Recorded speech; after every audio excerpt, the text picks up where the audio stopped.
Good afternoon. It's so nice to see all of you and so many of you here this afternoon. Thank you so much for coming to enjoy this event. And I'm Jian Hailing, the Secretary of the IMF, and I've been working here for many years. Today I'm so delighted to introduce you, not just one woman, but two very inspiring women, today's event. So you'll hear from me in just a minute. The IMF has been hosting this event for several years by now. Actually, it was our moderator today, Sabina, you will see in a few minutes, who started this initiative some years ago. It's a chance for us in IMF to hear new voices, different voices. I'm always amazed by the achievements of the young people, of the young innovators. Their stories prove that youth is not a problem. Youth is no barrier to success. Actually, youth has energy, motivation to do very well, as you will hear the story this afternoon. This is why I'm particularly happy to see so many young faces and young people in the audience this afternoon. Komal Dadlani is the co-founder of the Lab for You, an incredible platform that transforms your cell phone into a science lab. Komal, I wish when I was young studying science, you were there to teach me how to use your iPhone to study science. But I wasn't very lucky at that time. So for her work, she has received many international awards. Next, our own Sabina. So Sabina is a Deputy Secretary of the IMF. For years, she has worked closely with civil society organizations, parliamentarians, labor unions, and young people to make the IMF more open to diverse views and diverse voices. Finally, about myself. Through my work in IMF and raising my family, I know how happy one sees, or we see together, the rise of a new generation of women leaders. That is exactly why, and we are here this afternoon, and exactly who we will have on stage just now. So welcome Sabina and Komal.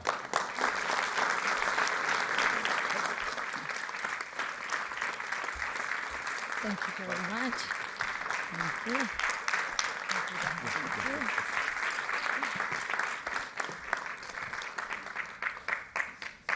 Thank you very much, Janhai, for your kind remarks. And a very warm welcome to our audience here today, and especially to the many students we have here. So today I'll be talking to a remarkable young woman. She is creative, inspirational, and has a passion for science and education. Komal Dadlani is transforming the way we study science, the way we teach science, and indeed the way we think about science. Using this little gadget we have in our pockets, she's making it possible for youth in poor communities to do experiments in physics, chemistry, and biology. An innovator? Yes. But Komal is more than that. She's a change maker, a scientist, an entrepreneur, and social advocate. So today, Komal, I'm delighted to be talking to you. Thank you very much for the invitation. It's an honor to be here. Okay, so let's get started. So tell us about yourself, Komal. You grew up in Chile. You're the daughter of Indian immigrants, and in fact, you embody the true immigrant success story. So tell us about yourself and how you got into biochemistry. Yeah, so I was born and brought up in Chile, which is in South America, in the north of Chile, Arica. And my parents are from India, so I was born in an immigrant family, and we had this melting pot of cultures because I was in the Latin American society, but at the same time with an Indian culture in our household. So it was a bit strange at home to have a very Indian family, but outside to have this Latin American culture. And growing up at school, my parents cared deeply about education, and when I was going through my science education, like at school, I was inspired by other scientists, Chilean scientists around the world, to be change makers and break through in humanity. So that's how I got into science, with inspirational scientists that motivated me into science. And how did you decide on biochemistry in particular? Yeah, so there was a particular Chilean scientist called Dr. Paulo Valenzuela who worked with hepatitis B. So thinking about these scientists that are changing and solving world's biggest challenges is something that inspired me as wanting to make a difference in the world. And that was one aspect. And the other aspect was, what can I do to make a difference in the world? And science is a way to do it, so that's why I was inspired to go into biochemistry. That's interesting. So you started Lab4U in 2013. Correct. And I've read that you said you started it to democratize science. Yes. What did you mean by that? Yeah. So at Lab4U, we are democratizing science and changing the way science is taught, because one of the big challenges that we see in Latin America, so according to the Inter-American Development Bank, 88% of the schools in Latin America don't have any science labs. So how can you actually learn science when you don't have the tools and the materials to do so? And it's like, you cannot learn how to ride a bicycle reading a book, right? You need to live the experience of riding a bike. Just like in science, to actually learn science, you need to live that experience of scientific experimentation.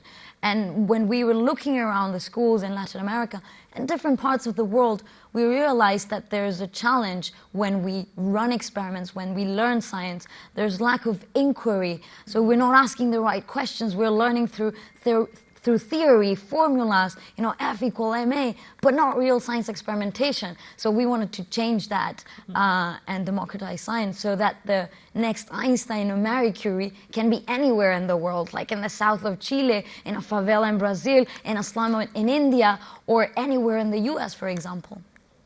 So just on that point, so you are working in Chile, naturally, and also Mexico? Mexico, yes, that's and right. which other countries then? Yeah, so we're in Chile, Mexico, the US, we've done projects in Dominican Republic, we've got some schools in Colombia, and we've got users. So the beauty of the digital world is that we've got users all around the world. Yeah. So how many users do you have? Today, I can proudly say that we've got 120,000 users using Lab4Physics. Wow. So your work goes beyond helping students, right? You're also trying to bridge the generation skills gap between students who are digital natives and teachers, many of whom are not. So how did you manage that? Yeah. So when we started Lab4U, we thought that the challenge was just the lack of science labs or the lack of science equipment to learn science. But over the course of time, spending time in schools and with different kinds of schools in Chile and Mexico, we realized that there's a challenge with the generation gap we have with teachers. So these are motivated. So for us, teachers are very important. Teachers play a pivotal role in our education. They're the ones who inspire us. I never said it during my education, page number 245 of that textbook changed my life, right? What I said, it was a teacher inspired me to see things differently, and that changed my life. So what we're doing at Lab4U is we're training teachers with professional development. I can share a quick story. We were in Mexico, and there were physics teachers and math teachers, and we invited them to download Lab4Physics, our physics app. And one of the teachers said, "How should I do that?" And I'm like, "Professor, the same way you downloaded WhatsApp that I can actually see in your phone right now." And the teacher said, "Well, my daughter downloaded that for me." So there was not only the challenge of doing science experiment, like what does the accelerometer do, or etc., but it was that digital gap that we have to reduce that gap and leapfrog education while training teachers and empowering students to have this lab in their pockets. I have some sympathy for that because my daughter's convinced that I don't know how to use Instagram and she's always trying to teach me. But more seriously, what has been the impact of your projects? How do you gauge social outcomes and that it's making a difference? Yeah, so just recently, we partnered with the Inter-American Development Bank, and the Inter-American Development Bank launched an impact report, and actually the author of that report is sitting in the audience there, so a shout out to Cristina Pombo from IDB. And in that report, it was a randomized controlled trial with 4,800 students, schools with no lab for you and schools with lab for you. And what the research found is that students who run more than 3 experiments with lab for you, with lab for physics in particular, increased their performance in physics knowledge, self-perception of knowledge, auto-concept of knowledge, and most importantly, their interest to pursue a STEM-related career, science, technology, engineering, and mathematics. And that makes us very proud and very happy. Okay, so moving on, so you have apps in physics, you said, and also in chemistry. That's correct. Do you have apps in biology as so well? we launched Lab for Physics. In September, we're launching Lab for Chemistry. So you guys are the first one to have a real demo of Lab for Chemistry today. Right, okay. And we're working on Lab for Biology and Lab for Science for middle school. Okay. So we can let's go do demo of physics. Yeah, that would be great. Awesome. So here we have a lab for physics. So as you can see here, I don't know if you can see here in the camera, we've got experiments, different categories of experiments, and we've got different tools. And for us, the participation of female scientists is important. So as you can see in the design, it's very inclusive. I'm going to go to Tools. I'm going to click on accelerometer. So there's a girl, just like brown girl like me, running an experiment. I'm going to press New Measurement. I'm going to press Go. And you'll see here, I'm not moving my hand, but when I move, you'll see the change in the graph. Can you see the change in the graph? Yeah. So this is measuring acceleration versus time in 3 axes. So the smartphones and tablets have different sensors that are normally used for games and navigation, but not for science. So what we do is we use all these sensors to run science experiment. So this was the acceleration measured in 3 axes. This is axis Y. Do we have a volunteer here?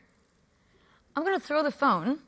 I'm going to press Go, and you're going to catch it. And when you catch it, you're going to press Stop. Sounds good? Yeah. Okay, I'm going to press Go. Catch it. That's a good catch. Press Stop. Here. So thank you so much. Wow, look at that.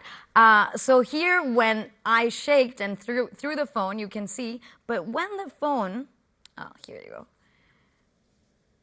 You can actually see the movement in axis Z, Y, and X. Thank you very much. That was great. So this is Lab for Physics, and we have all the experiments in Lab for Physics.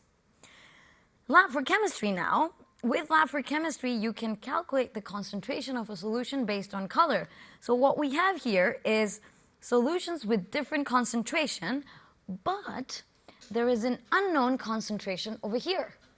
So here we've got known concentrations, standard concentrations, and what we're going to do with the colorimeter in Lab for Chemistry is we're going to calculate the unknown concentration. So what we do here is we take a picture so that, here we go, one second. It's taking a while. Sorry about that. Here we go. So we'll take a picture of solutions with different concentration here. So we've got a standard 1, 2, 3, 4, 5, where we've got known concentrations. 0.2, it's that. Like in here. This is 0.1. So are you putting in the concentrations you know? I'm putting in the concentrations that we do know. Right. And we are going to then calculate the concentration of the unknown solution. So the colorimeter, for example, normally costs $500, but here, just with an app, you will be able to calculate the concentration of this unknown solution.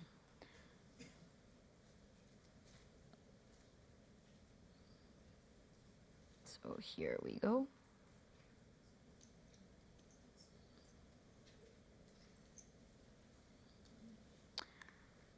Can you see, can you take a look? Is it visible? Perfect. Yep. Yeah. So here, as you can see, I'm selecting the test tubes that we're going to calculate the concentration. So it's going to analyze through pixels RGB in the camera. I'm going to take a picture here.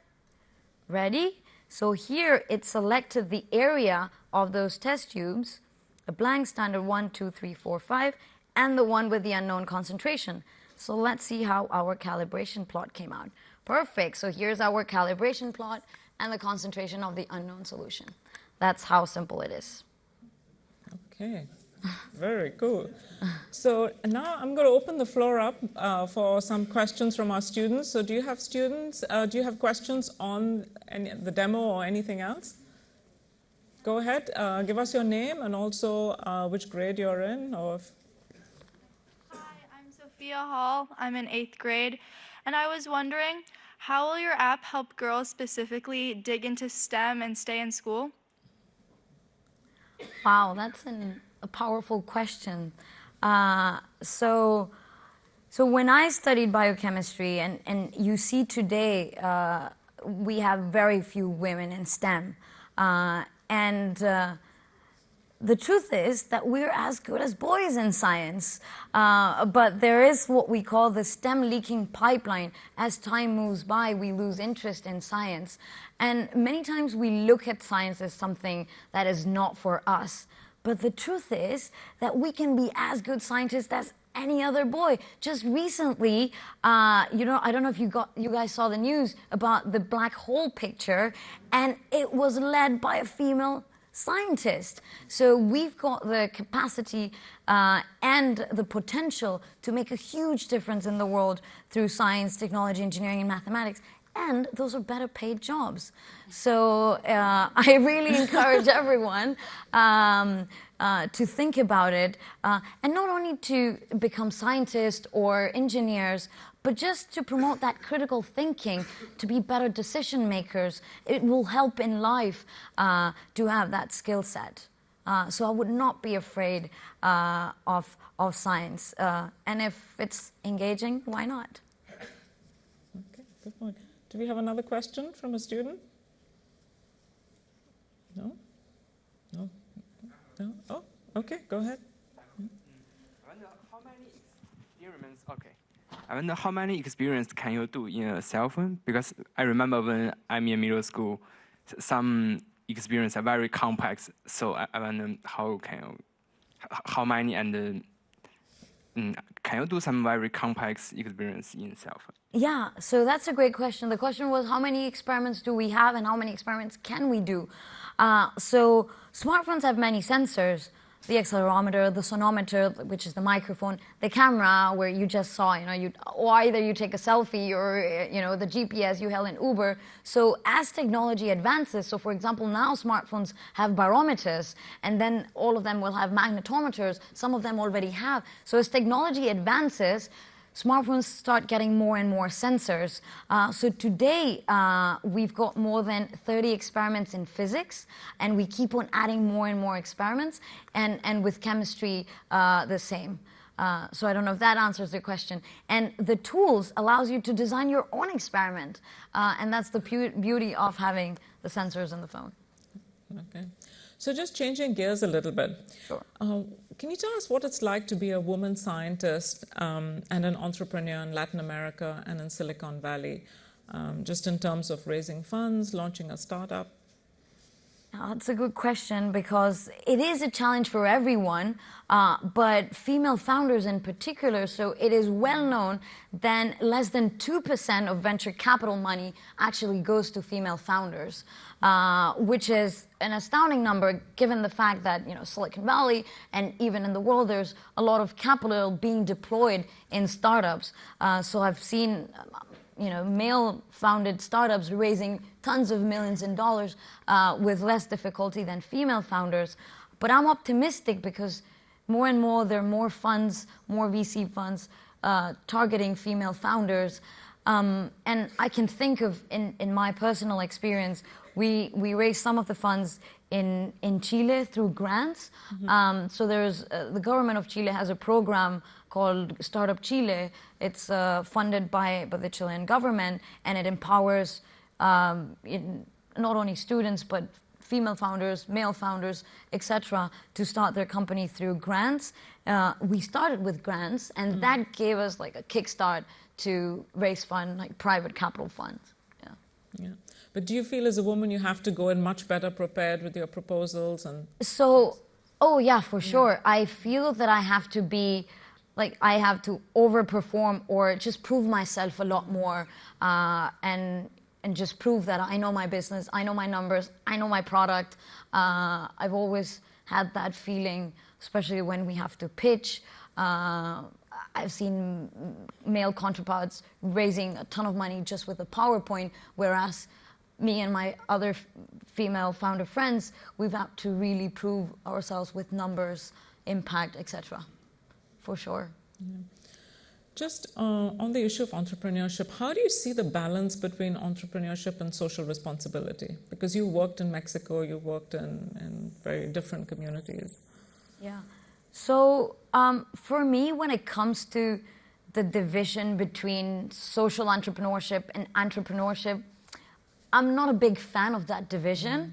I believe that companies, corporations should always think of being socially responsible. That's why we have the SDG goals. You know, I'm very passionate about SDG goal number 4, you know, quality education, reducing inequalities, etc.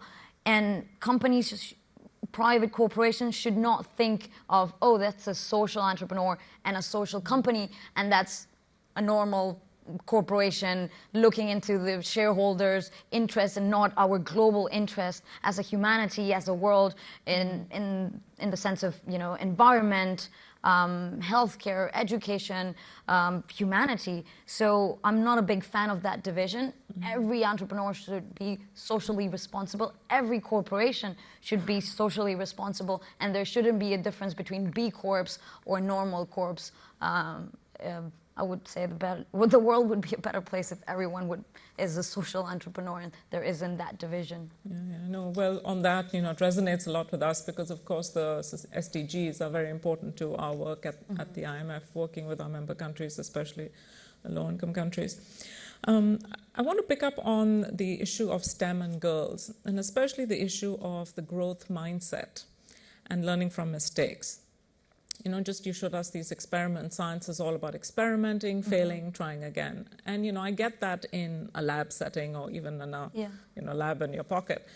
But how does that translate in real life? And we've seen, research has shown that girls in particular are risk averse and constantly striving for perfection. So how do you instill that growth mindset, that learning mindset? Yeah. It's a mindset, no? And that's why we call it mindset. So you either have a growth mindset or a fixed mindset. There's a book that I recommend very much, a researcher from Stanford called Carol Dweck, and speaks about the differences between growth mindset and fixed mindset and how that influences in your daily life. So growth mindset supports, like, it's okay to fail. No, you'll do it again and again, and it will be part of that learning process. Whereas a fixed mindset says, okay, this is how I am going to do it, and if I fail, I better don't do it. And if you're not willing to take that risk, you're missing out on learning. You're missing out on actually discovering something. And part of science, what science also teaches you, is that you run an experiment again and again, and you've learned 99 times how not to do something, so that at the 100th time you actually know it. So it's about knowledge, it's about empowerment, it's about you willing to take that risk. And we see on and on how students thrive when they have this growth mindset as opposed to a fixed mindset. So given what you just said, what advice do you have for your 20-year-old self? Yeah, I wish I had growth mindset when I was 20 years old. Patience, not being afraid of failing. You know, they always tell you, you have to dress well, look well, say the right thing at the right time. So you have this pressure that society puts into you, especially with girls, or even my traditional family. But the truth is that if I wouldn't have stepped forward or taken the risk to start a company or get into science, I wouldn't have learned, I wouldn't have seen the world around myself and be who I am today. So patience, perseverance, and not being afraid of failing. Failing is just a step towards success. It's not the end. So I hope all our students here are taking note. Good lessons. So what's next for you? Everything is so exciting. We at That For You, we're very passionate about democratizing science, empowering students and teachers. So you see, good intentions are not enough to solve world's biggest challenges. You need a real understanding to make a difference in the world. So even if speed might be measured by miles per hour, life should be measured as smiles per hour. So if we can bring those smiles to everyone around us, we believe that we can make a difference. And if we think about talent and human capital as an asset, where talent is universal and opportunities are not, we believe that we should give everyone this opportunity to be a change maker and to make a difference in the world. I love that line, smiles per hour. I've got to remember that. Yeah. So I'm going to open it up now for questions. Anyone from the audience? Yeah, the gentleman there at the back. Go ahead. Thank you. I'm a student from China Foreign Affairs University, and I'm interested about the experiment you just showed about the chemistry. Yes. So with 5 knowing concentrations of the solutions and the camera, you can calculate the concentration of that unknowing solution. Is that based on the linear regression of the figures of RGP and... He's smart. He got it. He got it. You got it, my friend. You're hired. No, just... You got it. Yes, indeed. It's linear regression. So as you can see, so it's absorbance versus versus concentration, and the absorbance we calculated with the intensity, and it's RGB. So here it's color pink. So for example, if it would have been color blue or red, the RGB calculation would have been better if we had a complementary color on the back, so that the difference in RGB calculated will give us better precision in the linear regression. So yes, that's it. We interpolate the data in it. Okay, thank you. Wow, I'm glad someone was paying attention. That's good, excellent. Good student. Go ahead. Thank you, Komal, for this brilliant expose. My question to you is, you have already created quite an impact and done a lot of work. Now, how do you scale it up? How do you take it to the next level, to a greater number of countries? And instead of talking about 220,000, how do you talk about a few million and then tens of millions? Oh, he's an ambitious person. He really thinks of impact, exponential impact, and impacting in 1 billion people. Why not just 120, but why not 1 billion? Thank you very much for that question. So, we see companies like, Google that democratized information.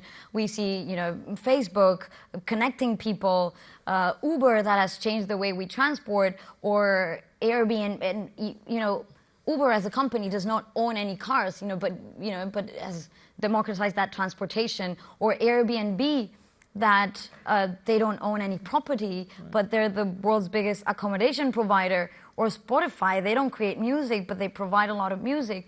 We believe in Lab for You that we can be world's largest educational lab experience provider, owning no lab equipment. And in order to grow and scale Lab for You as a sustainable business, I think proven impact, and that's where IDB has helped us to prove an impact. openness from different ministries of education, ministries of finance, so if there's anyone here, openness to implement programs like this in their countries, not only in Latin America, but countries around the world, Africa, Europe, Middle East. We've done some pilots in it. India, where we know that there's a lot of potential there as well as a thriving economy. So scaling would be, having openness from different governments, policymakers, where STEM should be a priority. Education is an imperative, like science education is an economic imperative for today's world. I mean, we know that countries who invest more in education have higher GDPs, so it shouldn't be a doubt or a question, but we still have challenges in today's world where education is not a priority. So I would encourage decision maker, policy makers to put it as a priority, where human capital has a direct impact in economic growth. Okay. Any question? Other questions? I'm just going to look. Oh, you have a question? Okay. Sorry. So the linearity and intensity. No, I have a more serious question. Fascinating. Thank you. Keep up the great work.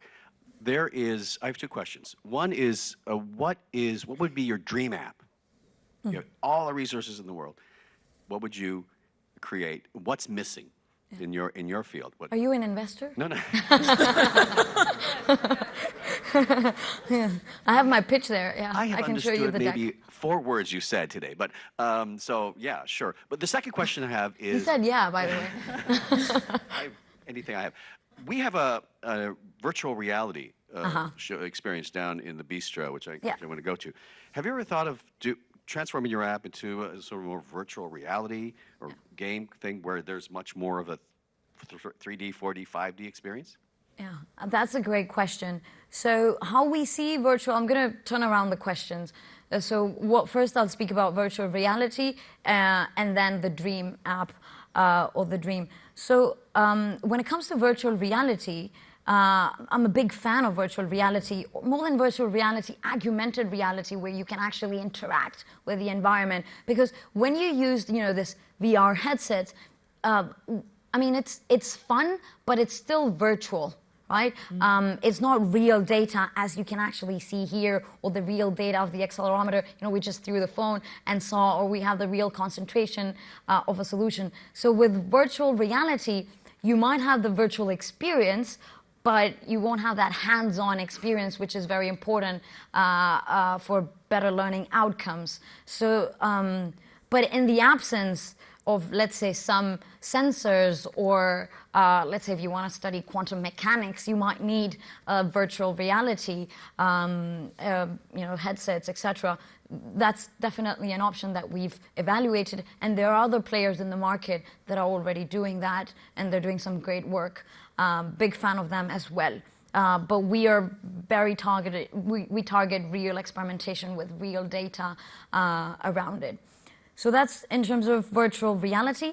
And the Dream app. So you see, you've got, the Pokemon Go's and the Duolingos. I don't know if you guys are familiar with Pokemon Go and the relationship with, the real world and the virtual world. But if you see today, a year and a half ago, you would see everyone walking around the streets and catching Pokemons. Are we doing that today? No.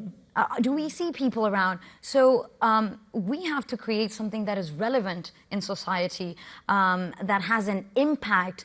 And if we can combine engagement, like app engagement or experience engagement, with relevancy, let's say if we get sponsors with scholarships in the app. So if you run more than 10 experiments, you get a scholarship. Or if you run X amount of experiments, you get a ticket to watch Shakira. Or an engaging way where we can empower students to learn science, to have this critical thinking, and at the same time be relevant for the companies, society, etc. I think that would be an ideal scenario, finding engagement and relevancy and not losing that relevancy. And I invite also corporations to think about it as a way to empower the next generation of scientists and future leaders. So I'm going to take two more questions. I had one at the back there, and then the last question will go to this young lady there. Can you hear me? Okay. So I'm originally from Mexico, so I want to say thank you for bringing this platform to my country. I left Mexico when I was 15, so I'm very familiar with all the school systems and whatnot. I want to say, how do you face issues such as kids not having access to a cell phone? Or, for example, the schools having to choose whether to buy devices to have the platform or fixing classrooms. Some of the areas in Mexico don't have internet access. Just now we're facing about like 2-3 seconds. Some of those areas over there don't have access to internet at all. So how do you face issues like that? Thank you. That's a great question. So to my fellow Mexican, I love your question, and it's something that we've thought about it a lot. So we don't change the world sitting in an office in Silicon Valley, and with all due respect, in Washington, D.C. We change the world visiting the schools and speaking with the teachers. And something that we found while visiting schools and teachers in Latin America, and even in schools in like 3 hours away from a major city in the U.S., you see the same reality. So last year now, 2017, when we started the project in Mexico, we had to modify our product so that it worked without Wi-Fi. So today you can actually download experiments in Lab for Physics. We still haven't done that in Lab for Chemistry, but we're looking forward to doing it. So you can actually download an experiment. Let's say you go to the library where you might have internet, you download an experiment, and then you can go inside the classroom and experiment after downloading the experiment. So that's something that we had to develop in order to implement in Mexico. We implemented in a state called Sinaloa, Mexico, which I don't know if you guys are familiar with, but it is not Mexico City, or it's in the northern area of Mexico. And we had different kinds of students, different kinds of schools, different realities. And you would be surprised that in high school, students had a lot of smartphones, better smartphones than many of us we have, or many of the teachers had. But regardless of that, we saw all the students having smartphones. We promote the use of experiments using one smartphone every 3 students. So it's groups of 3. So that way we promote teamwork, which is very important as a 21st century skill. So you don't need, let's say if you have a classroom of 30, you don't need 30 smartphones. With 10 would do. That is something that we've done, and it has been working, and we continue to support that. Okay. I don't know if that answers your question, but happy to speak more in detail about it. So one last question. Hi, first of all, thank you so much for being here. Hearing about your work is just so inspiring for me, and I believe for all the women here today. Thank you.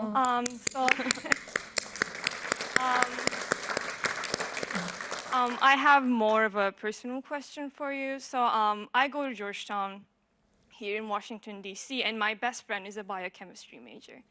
And actually a couple of days ago, she was telling me about how she struggled because every single core curriculum course that was taught were all taught by men. And she was telling me about how not seeing herself being represented on on faculty really affects, the way she looks at her job. So my question is, as a woman of color, you probably did not see yourself represented as well when you were in college. So what exactly kept you going and made you say, okay, I'm gonna, succeed in this? Yeah. That's a great question. Yeah. It's a great question, and it really touches my heart because I feel your friend. I went through it many times. Even in Chile, a Latin American country, being daughter of an immigrant family, being a person of color, I was discriminated even at school, not only at university, for being a female scientist, where major, academics were men.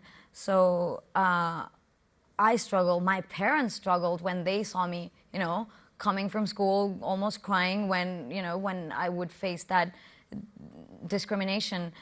And so for me, as I struggled through it, today it's very important to me to change that, and find stories that are maybe away from my current reality, but do exist, like, you know, the Marie Curies of the world, and we just, you know, heard about the female scientist at MIT with the black holes. So finding those hidden figures stories that we, you know, even last year, or last to last year, we had guests, you know, and we watched Hidden Figures here. So finding those hidden figures that would inspire me to continue that fight and that pursuit. And that's why today it's so important to us as a team at Lab4U. If you see at the design that we promote, we try to show ourselves and the diversity we have in today's world, because that's who we truly are, and that's how our world is represented. A brown girl running experiments, you know, a girl lifting weight, or a brown girl doing movement and skateboard experiments. And that empowerment, if we're able, so science is inspirational and aspirational. So if we can be inspired by someone or by something or by a teacher or by a friend, then we will aspire to go through it. And that's what we've found in our experience. So hang in there, because there are good stories, and we have to increase that number of female scientists leading tenures, academic positions, leading research groups, leading innovations. So hopefully next time your friend can be, you know, that female Elon Musk that we're all looking for. Okay. On that beautiful note, I'm going to end our conversation, and I want to thank you, Komal. Please join me in thanking her for being a change maker, inspirational leader. Thank you. Thank you. Thank you. Thanks to all of you. And all these girls here. Thank you. Thank you so much. Thank you. Thank you. Thank you. That was lovely. Okay. Refreshments outside, and if you have questions, you can ask. I'm going to be outside. here. We can run more experiments if you want. Yeah.